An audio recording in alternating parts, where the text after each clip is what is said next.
तुम्हें मेरी आवाज आ रही है? अगर मेरी आवाज आ रही है तो जैसा मैंने कहा है तुम्हें करना होगा।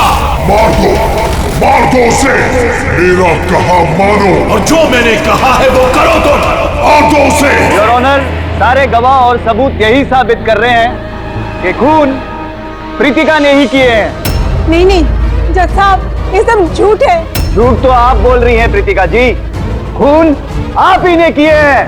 नहीं जज साहब, मैं बेकसूर हूँ जज साहब, निर्दोष हूँ मैं। Your honour, your honour. हाँ मैं सुन रहा हूँ, बोलो क्या कहना है तुम्हें। योर ऑनर, मेरे फाजिल दोस्त नीलेश जी के पास अपने डिफेंस में पेश करने के लिए कुछ है ही नहीं। कोर्ट का कीमती वक्त जाया ना किया जाए। योर ऑनर, कोर्ट का वक्त बेशक कीमती है, लेकिन उससे भी कहीं ज्यादा कीमती है एक बेकसूर इंसान की जिंदगी। मैं साबित कर दूंगा। मेरा कहा मानो, और जो मैंने कहा है वो करो। ऑर्डर। फैसला सुनाने से पहले अदालत 2 घंटे के लिए स्थगित की जाती है। That's all.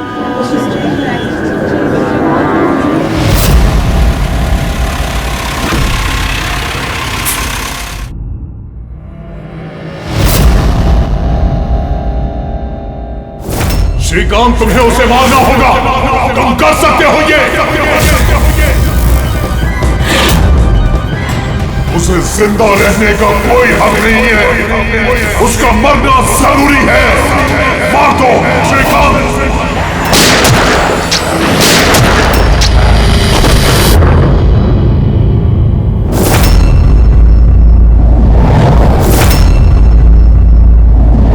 इन लोगों का कहना है कि प्रीतिका यहाँ पर थी जब जज श्रीकांत यहाँ पर आए और उन्होंने उस पर गोली चलाई। उसके बाद वो यहाँ पर आकर खुद को गोली मार दी। उस वक्त मतलब जब ये सब हो रहा था, उस वक्त यहाँ पर जो लोग थे वो कहाँ है? वो लोग कोर्ट रूम में।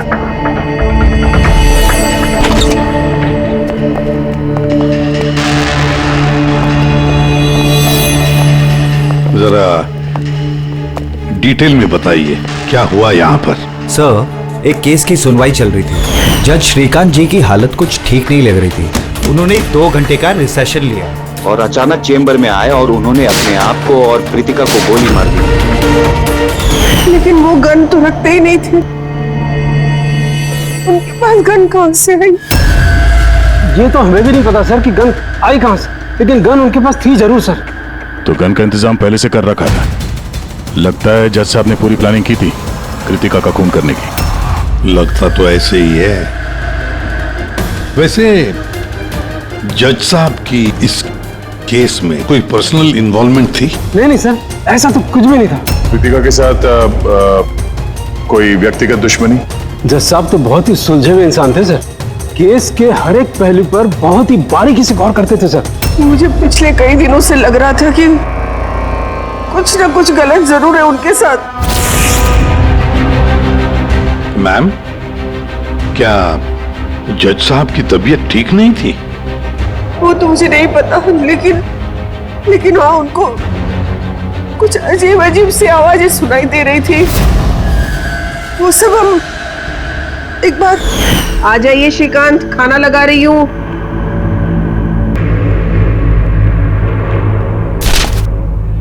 पड़ोसियों की जुबान पे लगा भी नहीं, जब देखो अनाप शनाप बकते रहते। अरे क्या हुआ श्रीकांत, इतना क्यों चिढ़ रहे हो? पहले जाके पड़ोसियों का मुंह बंद करो, नहीं सुननी मुझे उनकी बकवास। कैसी बातें कर रहे हो श्रीकांत? पड़ोसी तो बेचारे पिछले 1 महीने से लंदन गए हुए, और उनकी आवाज यहाँ तक कैसे आ सकती है? कुछ भी बात कर रहे हो आप श्रीकांत। कौशल, पता नहीं श्रीकांत को क्या हो गया है, कुछ अजीब सा बिहेव कर रहे हैं। और पता है तुम्हें, उसे पड़ोसियों की आवाज सुनाई दे रही है, जबकि वो घर बंद है, वहां पे कोई नहीं है। किसे बता रही हो? किसे बता रही हो? और तुम क्या समझती हो? तुमसे झूठ बोल रहा हूं मैं? पूरा बात ऐसे, नाटक बंद करो। बताओ, तुम लोगों ने इस घर में क्या छुपा रखा है? बताओ मुझे, बताओ। मैं सब जानता हूं, सब जानता हूं मैं। तुम मुझे पागल बनाने की कोशिश कर रही हो ना? श्रीकांत, ये तुम्हें क्या हो गया है?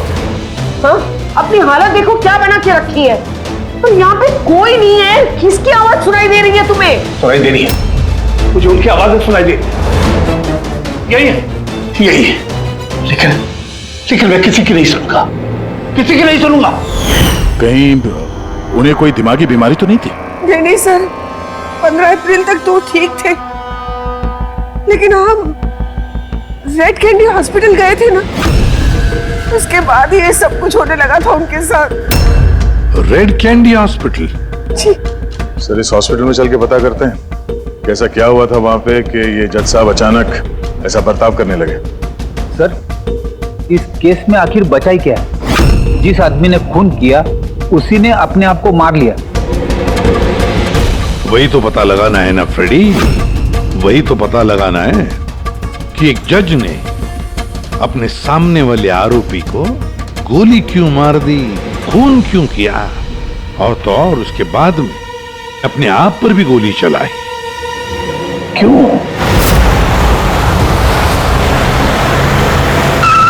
सर, हॉस्पिटल अथॉरिटी ने बताया कि जज श्रीकांत यहाँ पे साइकियाट्रिक ट्रीटमेंट के लिए नहीं बल्कि डेंटिस्ट से मिलने के लिए आए थे। कौन है डेंटिस्ट? कौन है? Sir, doctor Raman. Hello sir, बताइए मैं आपकी क्या मदद कर सकता हूँ? फिलहाल तो आप डॉक्टर रमन को बुलाइए और उनके असिस्टेंट को भी।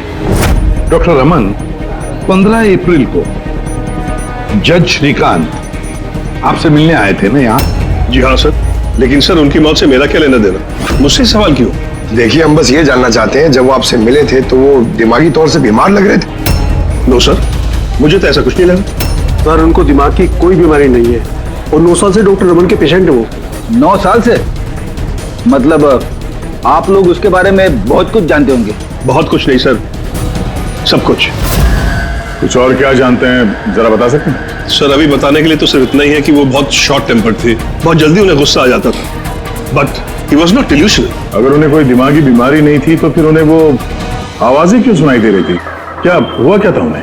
पर सर, आप इसमें मेडिकल एक्सप्लेनेशन क्यों ढूंढ रहे हैं? हम लोग इतने मेडिकल एक्सप्लेनेशन क्यों ढूंढ रहे हैं? दया, कोई भी आम इंसान ऐसे ही अचानक से उठकर किसी पर गोली चलाता है, क्या ये नॉर्मल हो सकता है? नहीं, कुछ ना कुछ तो गड़बड़ जरूर है, कुछ तो हुआ है, पर क्या?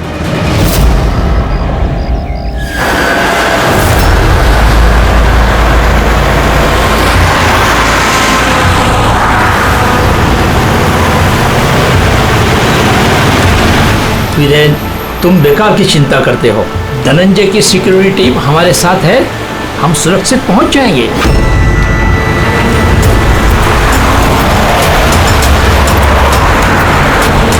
वो बात तो ठीक है, लेकिन आपको धमकियां मिल रही हैं। देखो वीरेन, हमारे कामों में धमकियां मिलती रहती है और ऐसी धमकियों से मुझे डर नहीं लगता है। देखो, डर तो मुझे भी नहीं लग रहा, क्योंकि मुझे धनंजय और उसकी टीम पे पूरा भरोसा है।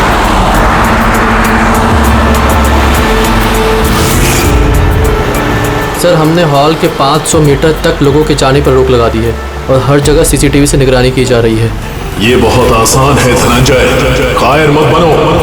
हम जानते हैं इस काम को तुम पूरा करोगे, वो भी अपने हाथों से। तुम सुन रहे हो ना धनंजय?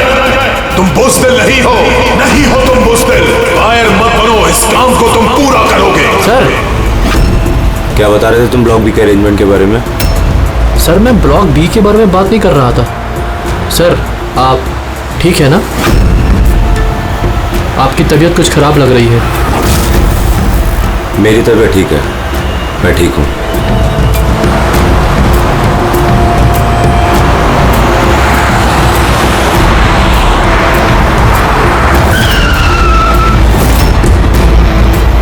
धनंजय, तुम्हें उसे मारना होगा।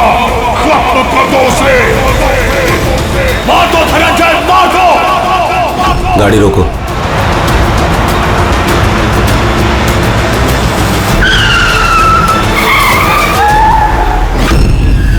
ये इसने गाड़ी क्यों रोक दी? सर, क्या हुआ? शाबाश धनंजय, अपना मिशन पूरा करो। मार दो उसे। याद रहे धनंजय, तुम कायर नहीं हो, तुम ये कर सकते हो। धनंजय यहाँ क्यों आ रहा है? मार दो धनंजय, उसे गोली मार दो। सोचो मत। मैं देखता हूँ। ओके। क्या बात है धनंजय, गाड़ी क्यों रुकवा दी?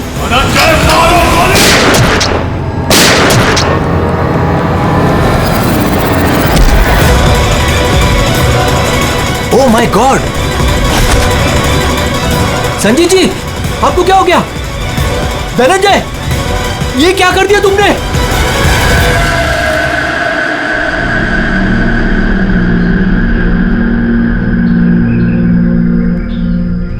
नेताजी के सिक्योरिटी का इंचार्ज वही था? जी सर, धनंजय जी वही इंचार्ज थे।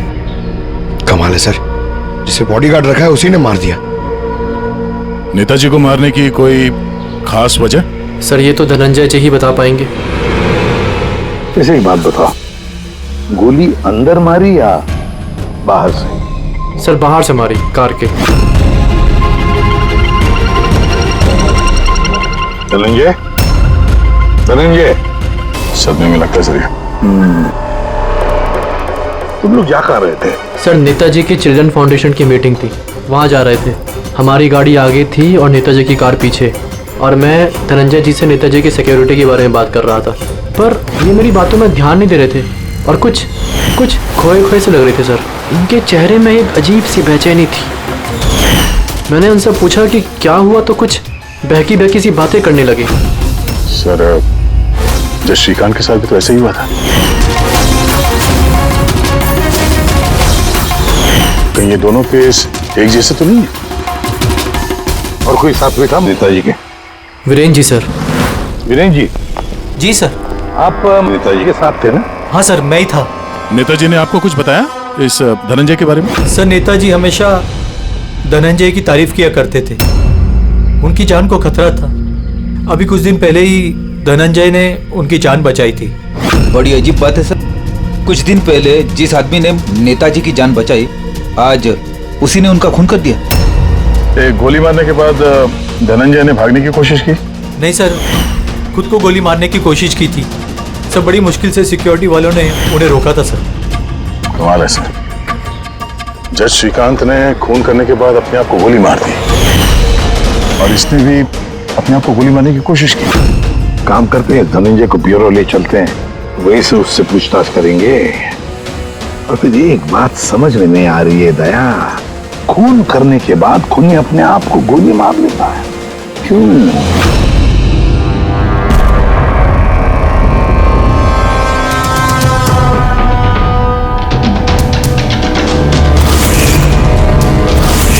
बस डॉक्टर बीना ये क्रिमिनल साइकोलॉजी में रिसर्च कर रही है। हाँ, इन्हीं दोनों केस के बारे में बता दिया? Yes boss.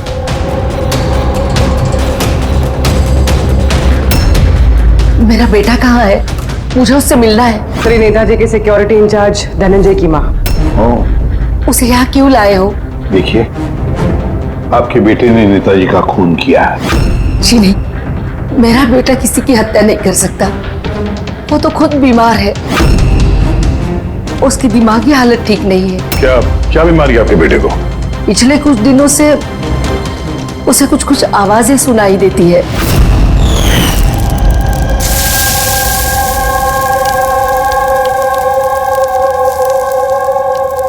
धनंजय, क्या बात है बेटा? बड़े परेशान लग रहे हो। ऑफिस में कोई प्रॉब्लम है क्या? कोई टेंशन? 2 दिनों से तुम मेरे साथ भी ठीक से बात नहीं कर रहे हो।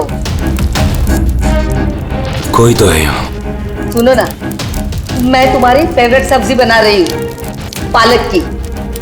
इस घर में कोई तो है जो मुझसे बात कर रहा है। अरे मैं ही तो बड़बड़ा रही हूँ, दूसरा कौन बात करेगा घर में?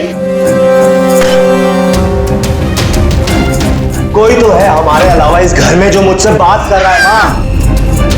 माँ, कोई तो है इस घर में हमारे अलावा। माँ, मुझे अजीब सी आवाजें सुनाई दे रही हैं। कोई मुझसे बात कर रहा है। हम दोनों के सिवा कोई नहीं है बेटा घर में।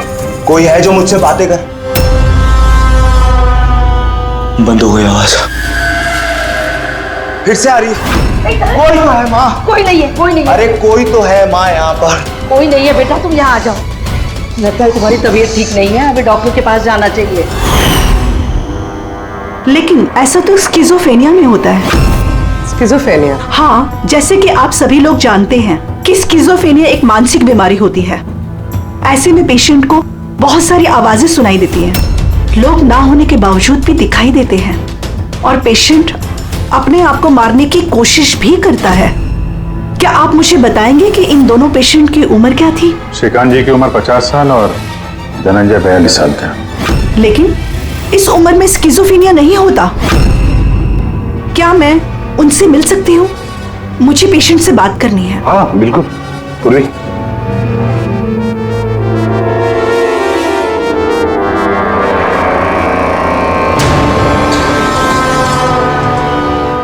धनंजय, तुमने संजीत को क्यों मारा? मैं कुछ पूछ रही हूँ। धनंजय, तुमने संजीत को क्यों मारा? मुझे कुछ आवाजें सुनाई दे रही थी, वो मुझे उकसा रही थी। कह रही थी कि मैं बुज़दिल हूँ, कायर हूँ, मैं किसी का खून नहीं कर सकता। और उस आवाज ने मुझे इतना उकसाया कि मैंने खून कर दिया।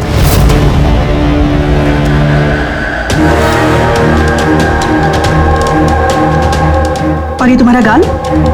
ये गाल क्यों सूजा हुआ है? मेरे दांत में इन्फेक्शन है।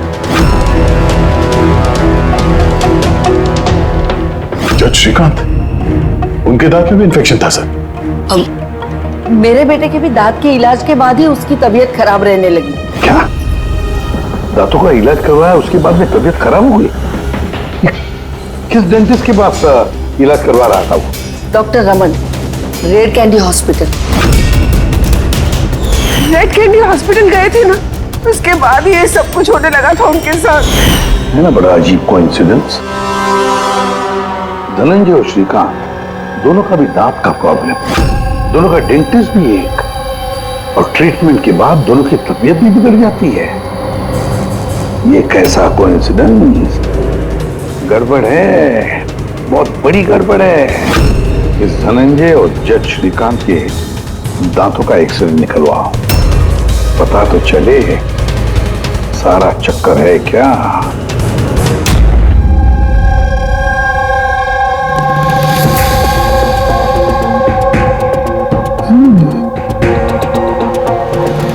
ये क्या हो सकता है? सर, ये देखिए। क्या? ये मार्क्स। हाँ यार, दांतों में ये क्या है? फॉरेन ऑब्जेक्ट जैसा। एग्जैक्टली, ऊपर से दोनों आदमियों के दांतों में।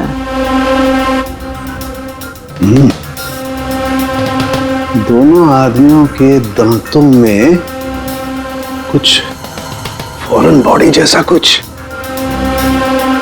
क्या हो सकता? तारिका, एक काम करो, एसीपी साहब को फोन कर दो, उन्हें बोल दो कि केस की जड़ मिल गई है।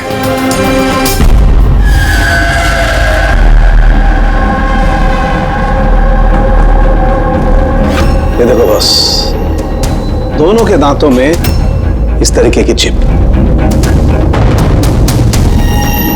ये तो बग है। हाँ, ये बग ही है।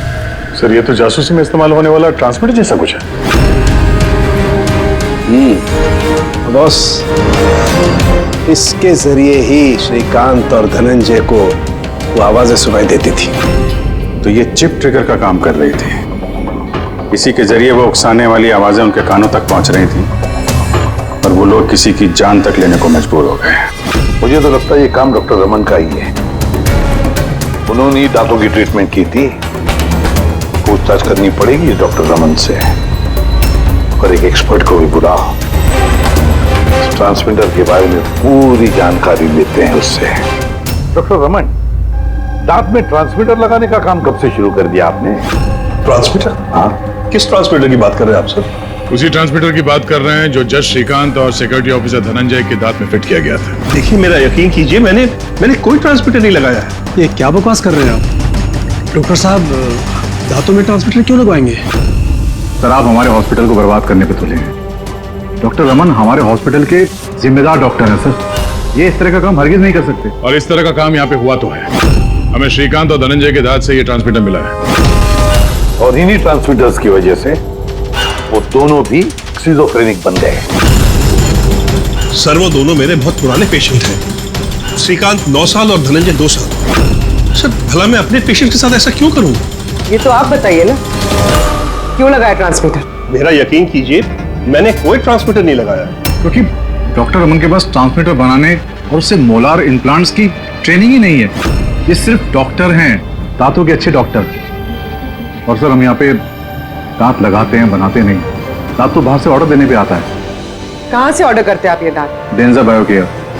डेंजा बायोकेयर। रेडी पंकज, डॉक्टर रमन की चेम्बर्स अच्छी तरह से चेक करो, एक एक कोना छान मारो। और कितने लोगों के दांत इम्प्लांट किए हैं? जी लगभग 20 लोगों का। अच्छा, तुम सभी लोगों के नाम और पता चाहिए हमें। दया सर, हो सकता है इन 20 लोगों की जान को खतरा हो।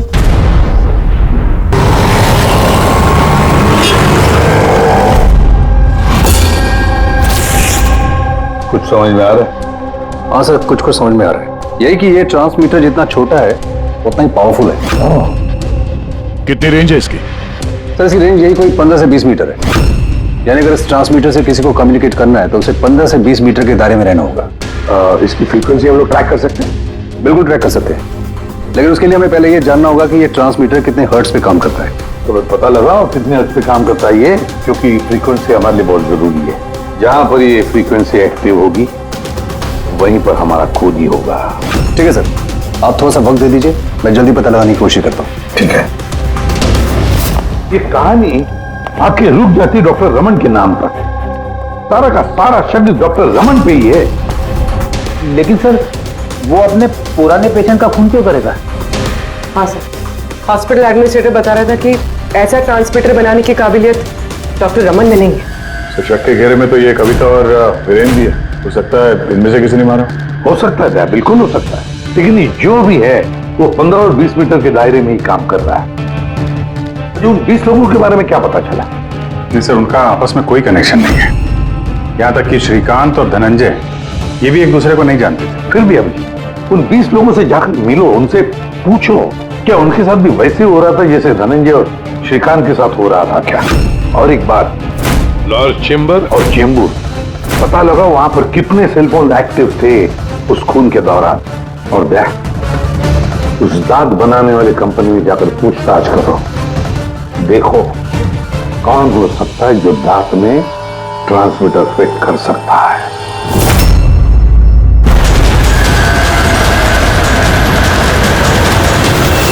विनय आपका ही नाम है? जी हाँ, मेरा ही नाम है। सॉरी मैंने आपको पहचाना नहीं। हम CID से। सर मुझसे कोई गलती हुई क्या? नहीं, अब गलती नहीं हुई। एक्चुअली एक केस के सिलसिले में हम कुछ पूछताछ करने आए हैं। आपके दांतों में कुछ प्रॉब्लम थी ना? हाँ। ये इलाज कहाँ कराया था आपने? रेड किडी हॉस्पिटल। इलाज के बाद से कोई कुछ तकलीफ हुई है? I mean, कुछ अजीब अजीब आवाजें सुनाई देती हों, या जैसे कोई ऑर्डर दे रहा है कुछ करने के लिए? नहीं, ऐसा तो कुछ नहीं हुआ, लेकिन 1-2 बार दर्द हुआ था। वो तो नॉर्मल है, दांत लगवाएंगे तो थोड़ा बहुत दर्द तो होगा ही। ठीक है, अगर ऐसी कोई तकलीफ हो तो फौरन हमें बताइएगा। और हाँ, किसी अनजान आदमी के बहकावे में नहीं आना है और किसी के बुलाने पे किसी अनजान जगह नहीं जाना है। ओके जी, ध्यान रखिएगा। जी सर। डॉक्टर रमन बहुत अच्छे हैं। दांत लगाने के बाद से मुझे जरा सी भी तकलीफ नहीं है। आपको कोई आवाजें सुनाई दे रही? क्या मतलब है इसका? नहीं, जिन जिन लोगों को भी डॉक्टर रमन ने दांत लगाए हैं उनमें से कुछ लोगों को अजीब सी आवाजें सुनाई दे रही हैं। नहीं, मेरे साथ तो ऐसा कुछ भी नहीं हुआ है। अच्छा, अगर ऐसा कुछ भी हो आपके साथ तो आप हमें प्लीज इन्फॉर्म करिएगा। या श्योर। आप लोग यहाँ पे दांत बनाते हो या मिनिएचर ट्रांसमीटर? क्या मतलब सर? मतलब ये कि यहाँ पे दांतों में ट्रांसमीटर फिट किए जाते हैं, खून करने की साजिश रची जाती है यहाँ पे। नहीं सर, आप लोगों को गलतफहमी हो गई है। हम इस तरह के इलीगल काम नहीं करते हैं। इलीगल काम हुआ है यहाँ पे। ये देखिए, रेड कैंडी हॉस्पिटल में आप लोगों ने दांत भेजे थे ना? जी हाँ मैडम। उसके अंदर ट्रांसमीटर फिट किए गए थे। जज श्रीकांत और सिक्योरिटी ऑफिसर धनंजय, उनके दांत यहीं पे बने थे ना? एक मिनट सर, मैं चेक करता हूँ।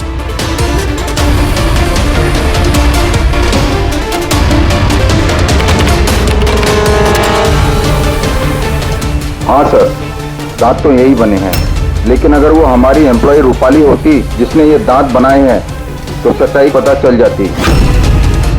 कहाँ है आपकी वो एम्प्लॉय रूपाली? वो तो कल रात गुजर गई। कैसे गुजर गई? उसे अस्थमा अटैक हुआ था, लेकिन हैरानी की बात तो ये है कि उसे कभी अस्थमा था ही नहीं। जी हाँ सर। उसके घर का एड्रेस देना सर।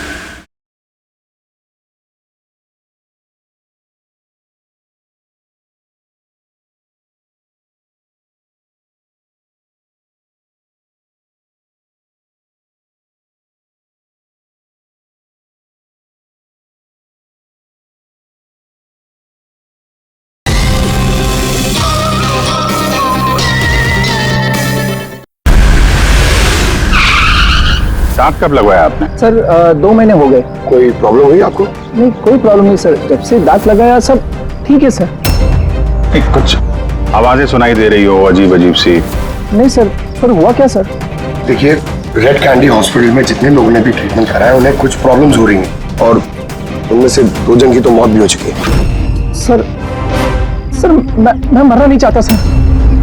नहीं, आप घबराइए मत, ऐसा कुछ नहीं है। आपको कभी भी ऐसी कोई प्रॉब्लम हो कि कुछ अजीब अजीब सी आवाजें सुनाई दे रही हो या फिर कोई ऐसा आदमी दिख रहा हो जो है नहीं, मतलब दूसरे बोल रहे हैं कि किससे बात कर रहे हो, तो अगर ऐसा कभी हो तो फौरन हमें कांटेक्ट करिएगा। और कितने लोग बचे पंकज? सर चेक करने के लिए और 5 लोग बचे हैं सर। 5 को भी जल्दी से जल्दी चेक करना होगा। क्या पता उस हत्यारे का अगला निशाना इन्हीं में से कोई हो। हाँ सर।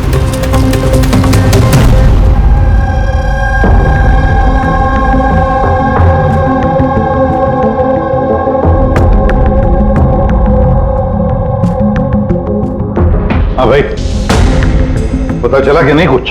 सर मैं ऑलमोस्ट पहुंच गया, बस थोड़ी सी देर और सर। सर जज श्रीकांत और संजीत का संबंध है सर। अच्छा, कैसा संबंध है? सर ये केस फाइल देखिए। 2009 में एक डॉक्टर रिसर्च कर रहे थे, लेकिन उसकी ग्रांट नेताजी संजीत ने कैंसिल कर दी। और इस डॉक्टर का प्रैक्टिस करने का लाइसेंस कैंसिल किया नेताजी संजीत ने और उसे सजा सुनवाई जज श्रीकांत। नाम है डॉक्टर ललित। सर ये डॉक्टर ललित है कौन? पता लगाना पड़ेगा ये डॉक्टर ललित है कौन और किस बात पर रिसर्च कर रहा था।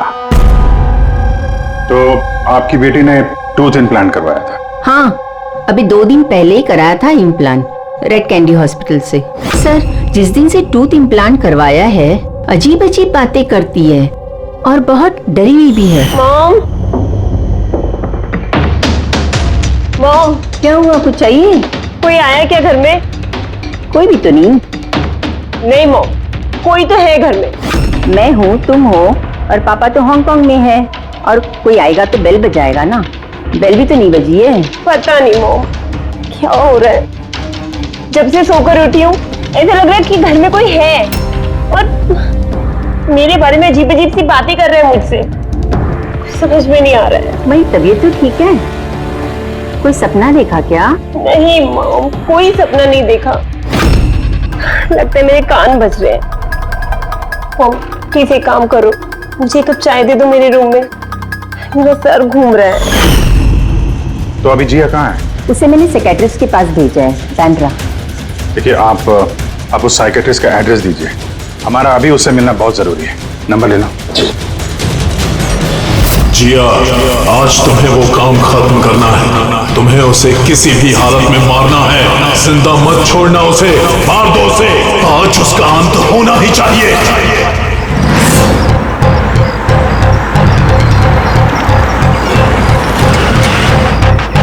कहाँ जाएंगे मैडम? जेके मार्केट। उसे कहो तुम्हें जेके मार्केट जाना है। मैंने कहा मैडम कहाँ जाएंगे? जेके मार्केट। जी बैठिए।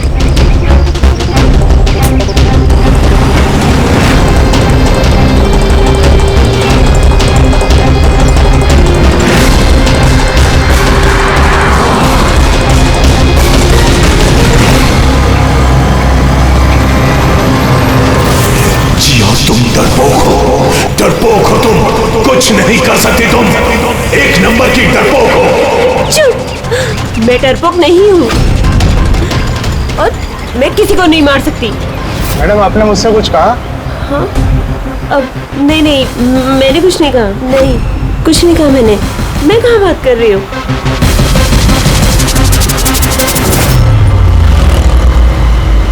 जिया, तुम्हें उसे मारना होगा। तुम उसे जिंदा नहीं छोड़ सकती। तुम्हें उसे मारना होगा जिया, मारना होगा तुम्हें। नहीं, मैं किसी का खून नहीं करूंगी, किसी का भी नहीं। अरे भैया, गाड़ी क्यों रोक दी? मैडम, गाड़ी आगे नहीं जाएगी। क्यों नहीं जाएगी? मैंने कहा ना मैडम, गाड़ी आगे नहीं जाएगी। अगर ले जाना ही नहीं था तो बैठाया क्यों? मैडम, आप उतरती है या मैं गाड़ी से उतर जाऊं?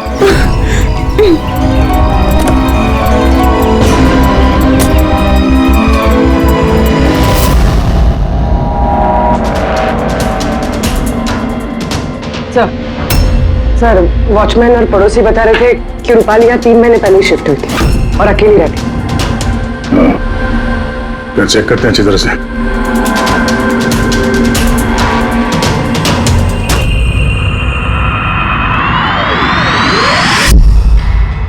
ये क्या है?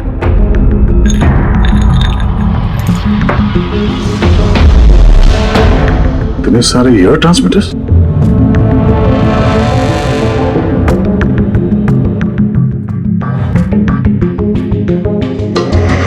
ये डॉक्टर रमन की पेशेंट्स की पूरी डिटेल्स भी है इसमें। ये देखो। सर, ये जिया तो वही है जिसके बारे में अभिजीत सर ने हमें बताया था। सर, ये रूपाली, ये कहीं किसी की कठपुतली तो नहीं थे? हो सकता है, शायद कोनी को पता चल गया होगा कि हम लोग रूपाली तक पहुंच जाएंगे, इसलिए मार दिया उसे।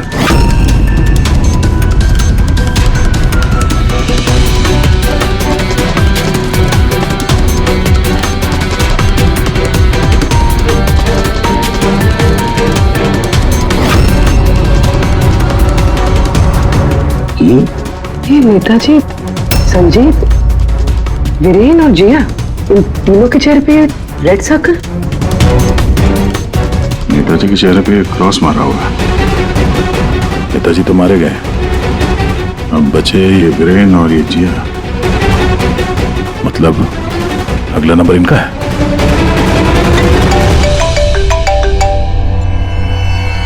हाँ जी, ये जिया साइकेट्रिस्ट से मिलने के लिए गई थी, लेकिन वहां पहुंची ही नहीं है। अच्छा, हमें यहाँ रूपाली के घर में एक तस्वीर मिली है जिसमें नेताजी, संजीत, वीरेन और जिया है। ये नेताजी के चेहरे पे तो क्रॉस मारा हुआ है, पर इन दोनों के चेहरे पे लाल पेन से सर्कल बना हुआ है।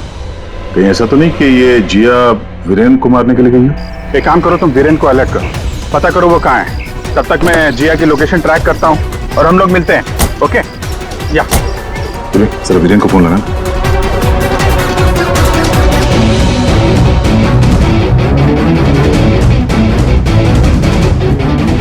सर, वीरेन का फोन तो बंद है। सब मिल गया। हाँ सर, ये ट्रांसमीटर 1.8 मेगाहर्ट्ज से 2 मेगाहर्ट्ज के बीच में काम करता है। ग्रेट, 1.8 मेगाहर्ट्ज से 2 मेगाहर्ट्ज पर। हाँ सर। मेरी बात ध्यान से सुन लो।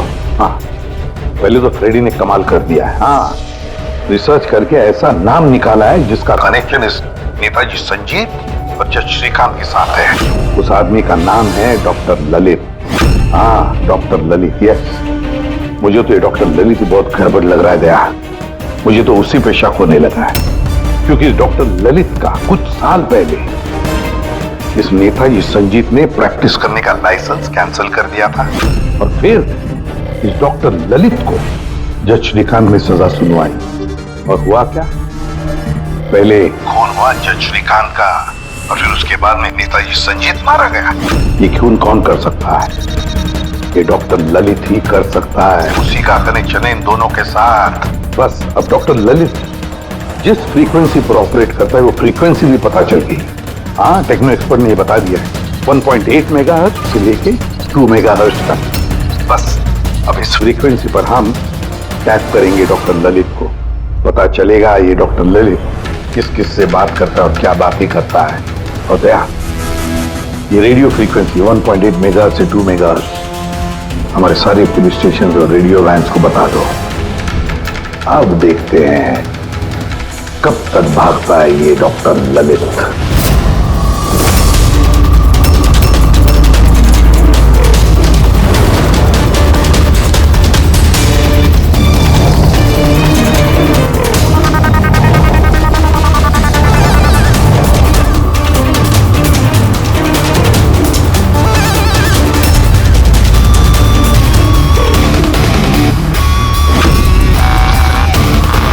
इस फ्रीक्वेंसी पे कोई हरकत नजर नहीं आ रही। जब भी बोलेगा पकड़ा जाएगा। पूरी मुंबई इस फ्रीक्वेंसी को हर 5 किलोमीटर में ट्रैक कर रही है। अगर जिया वीरेन को मारने निकली है तो वो खूनी 1.8 या 2 पे जरूर आएगा।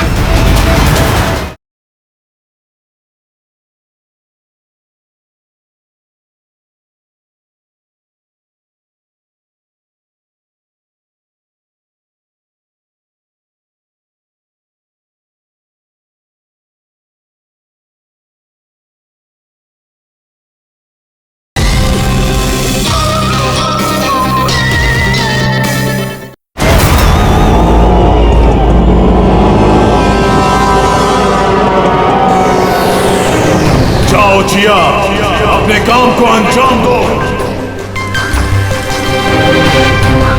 ये कौन हो सकता है जो संजीत के खूनी के बारे में मुझे बताने के लिए यहाँ बुलाया है? जिया, उसे मारना होगा तुम्हें। उसे जिंदा रहने का कोई हक नहीं है।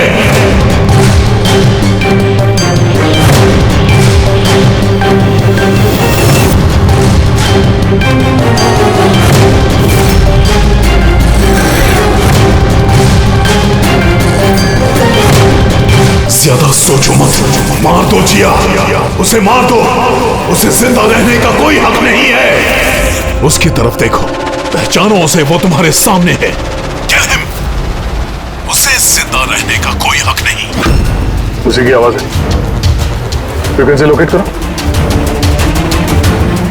देखो, अपनी बैग से गन निकालो।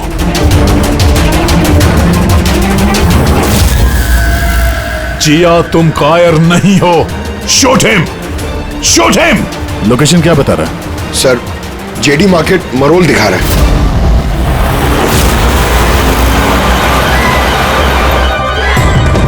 कम ऑन जिया, मारो, मारो उसे।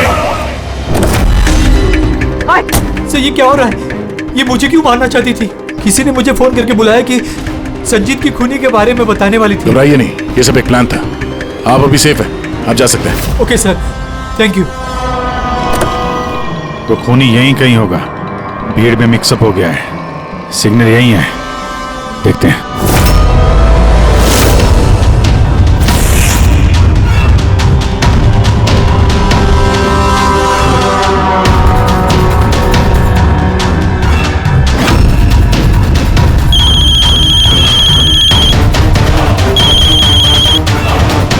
हेलो, अभिजीत बोल रहा हूँ। कभी हमसे भी मिल लिया करो।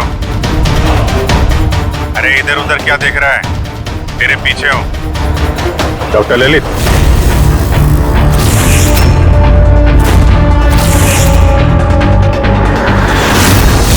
हॉस्पिटल के एडमिनिस्ट्रेटर पवन।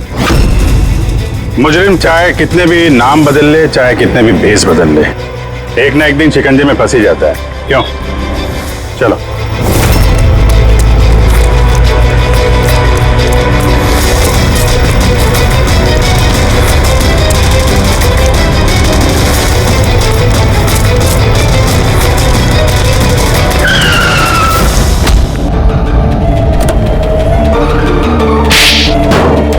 जज श्रीकांत और नेताजी संजीत, इन लोगों का खून क्यों करवाया तुमने? से बदला लेना चाहता था।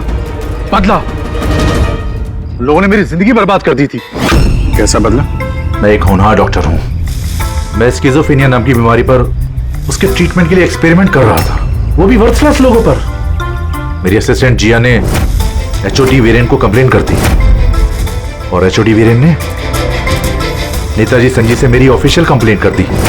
और नेताजी संजीत ने तुम्हारा ये एक्सपेरिमेंट रुकवा दिया? हाँ, मेरा प्रोजेक्ट बीच में ही रुक गया। तो फिर जेल किस लिए गए थे तुम? मेरी लापरवाही की वजह से एक आदमी की मौत हो गई थी। जज श्रीकांत ने मुझे बिना कुछ सोचे समझे 10 साल की सजा दे दी। मेरे डॉक्टर होने का रुतबा छीन गया मुझसे। तो इन लोगों को मार के अपना खोया हुआ रुतबा हासिल कर रहे थे तुम। रमन और रूपाली, इन दोनों का क्या इन्वॉल्वमेंट था? जेल से बाहर आने के बाद मैंने अपने दुश्मनों को ट्रैक करना शुरू कर दिया। मैं उनके अंदर एक डिवाइस फिट करना चाहता था जिससे उनको कुछ पता ना लगे। डॉक्टर रमन और रूपाली मेरी इसमें मदद कर रहे थे। उन लोगों ने कैसी मदद की? जब श्रीकांत और जिया को दांतों में प्रॉब्लम थी, वो अपने चेकअप के लिए डॉक्टर रमन के क्लिनिक पे जाते थे। नेताजी संजीत के दांतों में कोई प्रॉब्लम नहीं थी, बल्कि उनके बॉडीगार्ड धनंजय को दांतों में प्रॉब्लम थी। मैंने उसे फ्री डेंटल चेकअप का लालच दिया और डॉक्टर रमन के क्लिनिक पे भेज दिया। डॉक्टर रमन ने उन्हें नया दांत लगाने की सलाह दी और मेरे कहने पे रूपाली ने उनके दांतों में डिवाइस फिट कर दिया। और रूपाली सब करने के लिए मान गई? हाँ, क्योंकि मैं रूपाली से प्यार करता था। हम दोनों ने मिलकर एक डेंटल क्लिनिक खोला था। रूपाली इस काम में मेरी मदद कर रही थी। तो फिर उसका खून क्यों किया तुमने? क्योंकि जब श्रीकांत और नेताजी के मरने से आप उस तक पहुंच जाते और वो मेरा नाम ले देती, इसलिए मैंने उसे हमेशा हमेशा के लिए चुप करा दिया। फिर बदला लेने के लिए क्या कुछ नहीं किया तुमने? इतनी सफाई से खून किए तो फायदा क्या हुआ? आखिर में पकड़े गए ना? मेरा मिशन किसी को मारना नहीं था सर, मैं बस अपने आप को जीनियस साबित करना चाहता था। मैं चलते फिरते इंसानों को हथियार बना सकता था। अगर यही दिमाग किसी अच्छे काम में लगाते तो आज मुजरिम नहीं बनते और जिंदगी भर जेल की सलाखों के पीछे सड़ते नहीं।